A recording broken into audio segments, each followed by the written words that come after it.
ሰላም ጤና ይስጥልን ውድ ሪፖርተር ተከታታዮች የሰዓቱን ዜናዎች ቀጥዬ አሰማችኋለሁ። ለሳይበር ጥቃት ተጋላጭ በመሆን በብሔራዊ ደህንነትና ጥቅሞች ላይ ጉዳት የሚያስከትሉ ተብለው የተለዩ አካላት ጋር ለተያያዙ ጥፋቶች እስከ 2 ሚሊዮን ብር የሚያስቀጣ ረቂቅ አዋጅ ተዘጋጀ። የኢፌዴሪ የሕዝብ ተወካዮች ምክር ቤት ዛሬ ሚያዝያ 20 ቀን 2018 ዓ.ም ባካሄደው 17ኛ መደበኛ ስብሰባው ከቀናት በፊት ከሚኒስትሮች ምክር ቤት ወደ ፓርላማው የተላለፈውን የቁልፍ መሰረተ ልማት የሳይበር ደህንነት ረቂቅ አዋጅን መርምሮ ለዝርዝር እይታ ወደ ቋሚ ኮሚቴ ልኳል። ረቂቅ አዋጁ ከተዘጋጀባቸው መሰረታዊ ምክንያቶች መካከል በቁልፍ መሰረተ ልማቶች ላይ የሚነጣጠሩ የሳይበር ጥቃቶች በአገሪቱ ምጣኔ ሀብት፣ ማህበራዊ መስተጋብር፣ ብሔራዊ ደህንነት፣ ሰላምና መረጋጋት እንዲሁም ሉዓላዊነት ላይ አሉታዊ ተጽዕኖ የሚፈጥሩ መሆናቸውና ቁልፍ መሰረተ ልማቶችን በሚያስተዳድሩና የሳይበር ደህንነት ጥበቃን በሚያደርጉ አካላት ላይ ግልጽ ኃላፊነትና ተጠያቂነት መፍጠር አስፈላጊ ሆኖ መገኘት ይጠቀሳሉ። ቁልፍ መሰረተ ልማት ተብለው በተለዩ መሰረተ ልማቶችና የሳይበር ደህንነት ምርት ወይንም አገልግሎት በሚያቀርቡ ሰዎች ላይ ተፈጻሚ እንደሚሆን በረቂቅ አዋጁ የተገለጸ ሲሆን ቁልፍ መሰረተ ልማት ተብለው በአዋጁ የተጠቀሱት ዘርፎች የኢንፎርሜሽንና ኮሙኒኬሽን፣ የፋይናንስ፣ የጸጥታና ደህንነት፣ የትራንስፖርት፣ የትምህርት፣ የጤና፣ የውሃና ኢነርጂ፣ የመንግስት አገልግሎቶች፣ የአደጋ መከላከል አገልግሎቶች፣ ግብርና እንዲሁም ንግድና ኢንዱስትሪ ናቸው። የኢንፎርሜሽን መረብ ደህንነት አስተዳደር በእነዚህ ቁልፍ መሰረተ ልማት ዘርፎች ውስጥ ለሳይበር ጥቃት ተጋላጭ የሆኑና ጥበቃ ሊደረግላቸው የሚገቡ የቁልፍ መሰረተ ልማቶችን በመለየት በመመሪያ የሚሰይም ሲሆን ከቁልፍ መሰረተ ልማትነት ለተሰረዘ መሰረተ ልማት በዚህ አዋጅ መሰረት የሚደረገው ጥበቃ ይቋረጣል። በረቂቅ ሕጉ መሰረት የመንግስት አስተዳደር አካላትን ሳይጨምር ማንኛውም የቁልፍ መሰረተ ልማት ባለቤት አዋጁንና አዋጁን ለማስፈጸም የሚወጡ ደንብና መመሪያን በመጣስ ሆን ብሎ አስገዳጅ የሳይበር ደህንነት ማዕቀፎችን በወቅቱ ካልተገበረ ከ500,000 እስከ 1 ሚሊዮን ብር የሚያጋጥሙ የሳይበር ደህንነት ክስተቶችን ለብሔራዊ ድንገተኛ የኮምፒውተር አደጋ ምላሽ መስጫ ማዕከል በ48 ሰዓታት ውስጥ ካላሳወቀ ወይንም ተገቢውን የእርምት እርምጃ ሳይወስድ ከቀረ ከ1,500,000 እስከ 2 ሚሊዮን ብር፣ ለብሔራዊ ድንገተኛ የኮምፒውተር አደጋ ምላሽ መስጫ ማዕከል ተገቢውን ትብብር ካላደረገ ከ300,000 እስከ 500,000 ብር፣ በየጊዜው ለሚደረገው የሳይበር ደህንነት ኦዲት ተገቢውን ትብብር ካላደረገ ከ1,500,000 እስከ 2 ሚሊዮን ብር፣ በሳይበር ኦዲት የተገኙ ክፍተቶች ላይ ተገቢውን የእርምት እርምጃ በወቅቱ ካልወሰደ ከ800,000 እስከ 1 ሚሊዮን ብር፣ እንዲሁም የሳይበር ደህንነት ፍተሻና ግምገማ ያልተደረገባቸውን የኢንፎርሜሽን ኮሙኒኬሽን ቴክኖሎጂ ስርዓቶችን በማናቸውም መልኩ ከተጠቀመ ከ800,000 እስከ 1 ሚሊዮን ብር አስተዳደራዊ መቀጮ ተደንግጓል። ድርጊቶቹ በቸልተኝነት የተፈጸሙ ከሆኑ ከተጠቀሱት የገንዘብ መጠኖች ከግማሽ ባልበለጠ እንደሚቀጡም ተመላክቷል። በተጨማሪም የጸና ፍቃድ ሳይኖረው የሳይበር ደህንነት አገልግሎት የሰጠ እንደሆነ ወይንም በአንቀጽ 14 የተደነገጉ ግዴታዎችን ተላልፎ ከተገኘ ከብር 1,200,000 ብር እስከ 2 ሚሊዮን ብር ቅጣት በረቂቅ አዋጁ ተደንግጓል። ደቡብ ኮሪያ የሙስና መከላከያ ስልቷን ለኢትዮጵያ ልታጋራ እንደሆነ ተገለጸ።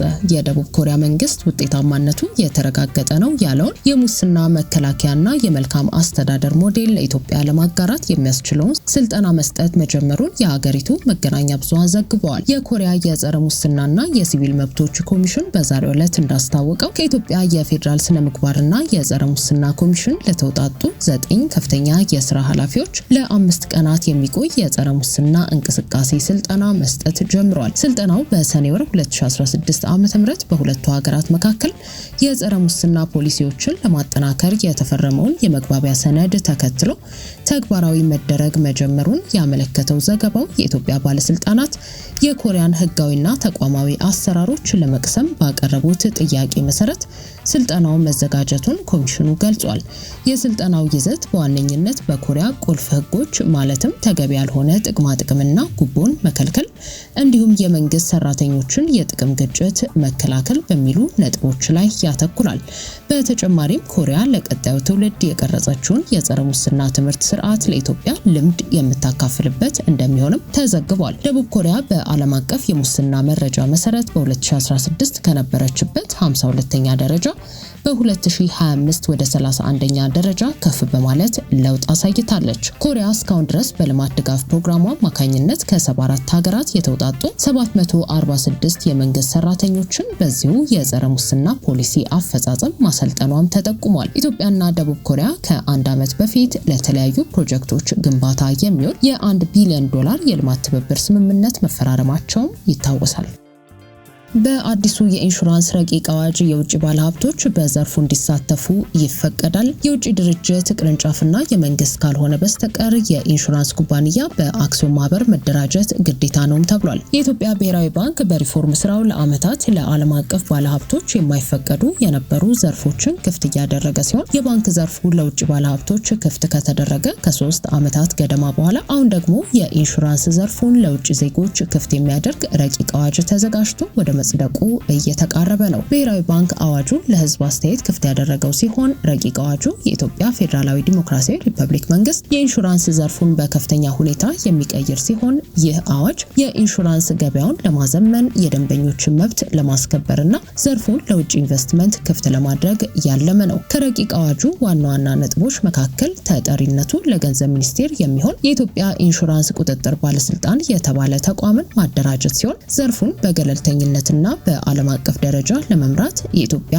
ኢንሹራንስ ቁጥጥር ባለስልጣን ራሱን ችሎ እንዲቋቋም ይደረጋል ተብሏል። ባለስልጣኑ 7 አባላት በሚኖሩት ቦርድ የሚመራ ሲሆን የብሔራዊ ባንክ ገዢ፣ የንግድና ቀጠናዊ ትስስር ሚኒስቴር ተወካይ፣ የኢትዮጵያ ኢንሹራንስ ቁጥጥር ባለስልጣን ኮሚሽነር፣ የኢትዮጵያ ካፒታል ገበያ ባለስልጣን ዋና ዳይሬክተር እንዲሁም በጠቅላይ ሚኒስትሩ የሚሰየሙ 3 ገለልተኛ የዘርፉ ባለሙያዎች የቦርዱ አባላት እንደሚሆኑ በረቂቅ አዋጁ ተገልጿል። የውጭ ባለሀብቶች ተሳትፎን በተመለከተ ሰፊ ማብራሪያ የያዘው የአዋጁ ክፍልም አዲሱ አዋጅ ለረጅም ዓመታት ተዘግቶ የነበረውን የኢንሹራንስ ዘርፍ ለውጭ ባለሀብቶች ክፍት የሚያደርግ ሲሆን ባለሀብቶች የሚገቡበትን መስፈርትም አስቀምጧል። በዚህ መሰረት የውጭ ኢንሹራንስ ኩባንያዎች በኢትዮጵያ ውስጥ የራሳቸውን ቅርንጫፍ በመክፈት አሊያም በሀገር ውስጥ ነባር የኢንሹራንስ ኩባንያዎች ውስጥ ድርሻ በመግዛት ካልሆነም ደግሞ የወኪል ቢሮ በመክፈት ብቻ በዘርፉ ሊሳተፉ ይችላሉ። የኢንሹራንስ ዘርፍ ውስጥ የሚገቡ የውጭ ባለሀብቶች ከተቀመጠላቸው መስፈርቶች መካከል ደግሞ አንድ ስልታዊ ወይንም ከዚህ ቀደም በዘርፉ ያለው መልካም ዝናና ባህሪ ጥሩ ሆኖ የተገኘ የውጭ ባለሀብት በአንድ የኢንሹራንስ ኩባንያ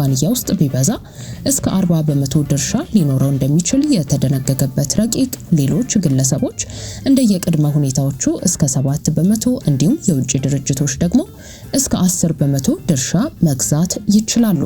ይሁን እንጂ በአጠቃላይ የውጭ ዜጎች ድርሻ በአንድ ኩባንያ ውስጥ ከ49% መብለጥ እንደማይችል አስቀምጧል። የውጭ ባለሀብቶች የኢንቨስትመንትና የትርፍ አሰባሰብ ሁኔታን በተመለከተ ደግሞ የውጭ ባለሀብቶች ኢንቨስትመንት ማካሄድ ያለባቸው በውጭ ምንዛሪ ብቻ ሲሆን ያገኙትን ትርፍና ድርሻ በመሸጥ የሚያገኙትን ገንዘብ በውጭ ምንዛሪ ወደ ሀገራቸው መመለስ እንደሚችሉ ተደንግጓል።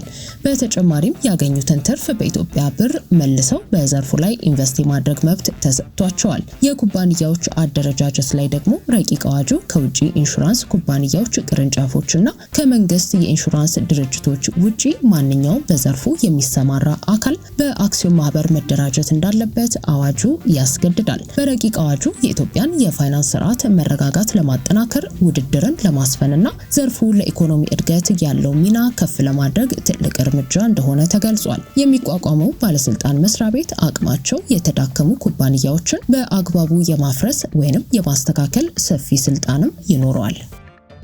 ውድ ሪፖርተር ተከታታዮች የሰዓቱ ዜናዎቻችን እነዚህ ነበሩ። ስላደመጣችሁን ከልብ እናመሰግናለን።